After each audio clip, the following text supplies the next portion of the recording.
Guys, welcome back to our YouTube channel. അപ്പോൾ ഇന്ന് നമ്മൾ ഉണ്ടാക്കാൻ പോകുന്നത് വാഴയ്ക്ക എരിശ്ശേരിയാണ്. അപ്പോൾ അതിന് വേണ്ടിയിട്ട് ആദ്യം നമ്മൾ വൻപയർ ഇത്ര എടുത്തിട്ടുണ്ട്. വൻപയർ എടുത്തിട്ട് അതിലേക്ക് നമുക്ക് കുറച്ച് വെള്ളം ഒഴിച്ച് വയ്ക്കാവേ. വെള്ളം ഒഴിച്ച് ഒരു വിസിലടിപ്പിക്കാം. വൻപയർ ഒരു അടുപ്പിച്ചെടുത്തിട്ടുണ്ട്. ഇനി ഇതിലേക്ക് നമുക്ക് നമ്മുടെ വാഴയ്ക്ക ഇട്ട് കൊടുക്കാം കേട്ടോ. ഞാൻ ഇതിലേക്ക് 3 ഏത്ത വാഴയ്ക്ക കേട്ടോ അരിഞ്ഞെടുത്തേക്കുന്നത്, ചതുര കഷ്ണങ്ങളാക്കി അരിഞ്ഞെടുത്തേക്കുവാണേ. ഇതിലേക്ക് നമുക്ക് കുറച്ച് മുളക് പൊടി ആഡ് ചെയ്ത് കൊടുക്കാം. പിന്നെ കുറച്ച് മഞ്ഞൾപ്പൊടി ആഡ് ചെയ്ത് കൊടുക്കാം. ഇതിലേക്ക് നമുക്ക് കുറച്ച് ആവശ്യത്തിന് ഉപ്പും ആഡ് ചെയ്ത് കൊടുക്കാം. ഇവിടെ നമ്മൾ ഉപ്പുനീരാണ് ഉപയോഗിക്കുന്നത്. എന്നിട്ട് കുറച്ച് വെള്ളവും കൂടി, ഇത് വേകാൻ ആവശ്യത്തിനായിട്ടുള്ള ഇച്ചിരി വെള്ളം കൂടി നമുക്ക് ചേർത്ത് കൊടുക്കാം. അടിക്കുമ്പോഴത്തേക്ക് നമുക്കിതിന് വേണ്ട അരപ്പ് റെഡിയാക്കി എടുക്കാം. നമുക്ക് കുറച്ച് തേങ്ങ എടുക്കാം. ഇതിലേക്ക് നമുക്ക് കുറച്ച് പച്ചമുളകും കാന്താരിമുളകാണ് നമ്മൾ എടുത്തേക്കുന്നത്. പിന്നെ നമ്മുടെ വെളുത്തുള്ളിയും ചേർക്കാം. പിന്നെ ഇതിലേക്ക് നമുക്ക് കുറച്ച് ജീരകം ചേർക്കാം. വെള്ളം ചേർത്ത് നമുക്കിത് അരച്ചെടുക്കാവേ. അരച്ചെടുത്തിട്ടുണ്ട്. ഇത്ര അരഞ്ഞാൽ മതി കേട്ടോ. നമുക്ക് കറിക്ക് ആവശ്യത്തിനായിട്ടുള്ള തേങ്ങ വറുത്തെടുക്കാം. അതിനാദ്യമായിട്ട് നമ്മൾ ചട്ടി അടുപ്പത്ത് വെച്ചിട്ട് അതിലേക്ക് എണ്ണ ഒഴിക്കുവാണേ.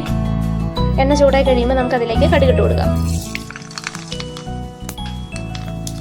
കടുക് പൊട്ടി കഴിയുമ്പോഴത്തേക്ക് നമുക്കതിലേക്ക് ചുവന്നുള്ളി ഇട്ട് കൊടുക്കാം.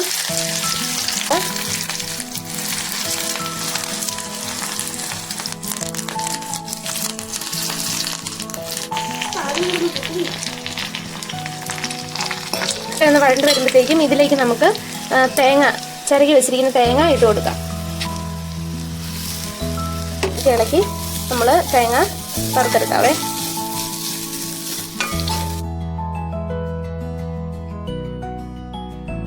അപ്പം നമ്മുടെ തേങ്ങയൊക്കെ വറുത്ത് വന്നിട്ടുണ്ടേ. ഈ ഒരു നമ്മുടെ വാഴയ്ക്കയും വെൻപയറും കൂടി വെന്ത് വന്നിട്ടുണ്ടേ. ഇനി ഇതിലേക്ക് നമുക്ക് അരപ്പ് ചേർത്ത് കൊടുക്കാം കേട്ടോ. അരപ്പ് ചേർത്ത് കൊടുത്തിട്ടുണ്ടേ. എന്നിട്ട് ഇതൊന്ന് നമുക്ക് നന്നായിട്ട് ഇളക്കി യോജിപ്പിക്കാവേ.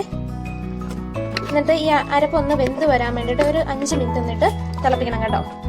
അരപ്പൊക്കെ ചേർത്തതിന് ശേഷം ഇത് നന്നായിട്ട് തിളച്ച് വന്നിട്ടുണ്ട്. അപ്പോൾ ഇത് നമുക്ക് നിർത്താം കേട്ടോ. എന്നിട്ട് ഉപ്പൊക്കെ ഈ സമയത്ത് നമ്മൾ നോക്കണേ. ഉപ്പ് പാകത്തിനായിട്ടില്ലെങ്കിൽ നമ്മളിപ്പോൾ ചേർത്ത് കൊടുക്കണം. ഞാൻ നോക്കിയായിരുന്നു ഉപ്പൊക്കെ പാകത്തിനാണേ. എന്നിട്ട് നമുക്കിതിലേക്ക് നമ്മൾ വറുത്ത് വെച്ചിരിക്കുന്ന തേങ്ങ ചേർത്ത് കൊടുക്കാൻ പോവാണേ.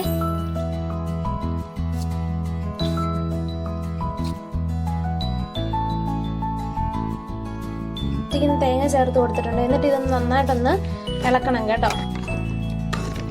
അതിന് ശേഷം ഇത് നമുക്ക് ഒരു 5 മിനിറ്റ് അടച്ചു വെക്കാവേ. അപ്പോൾ ആ വറുത്ത തേങ്ങയുടെ ഒക്കെ ആ ഒരു ഫ്ലേവർ നമ്മുടെ ഈ എരിശ്ശേരിയിലേക്ക് പിടിക്കും കേട്ടോ. അപ്പോൾ നമുക്കൊന്ന് അടച്ചു വെച്ചിട്ടെടുക്കാവേ. സ്വാദിഷ്ടമായ എരിശ്ശേരി റെഡി ആയിട്ടുണ്ടേ. വേറൊരു വീഡിയോയുമായി വീണ്ടും വരുന്നത് വരെ ബൈ ബൈ.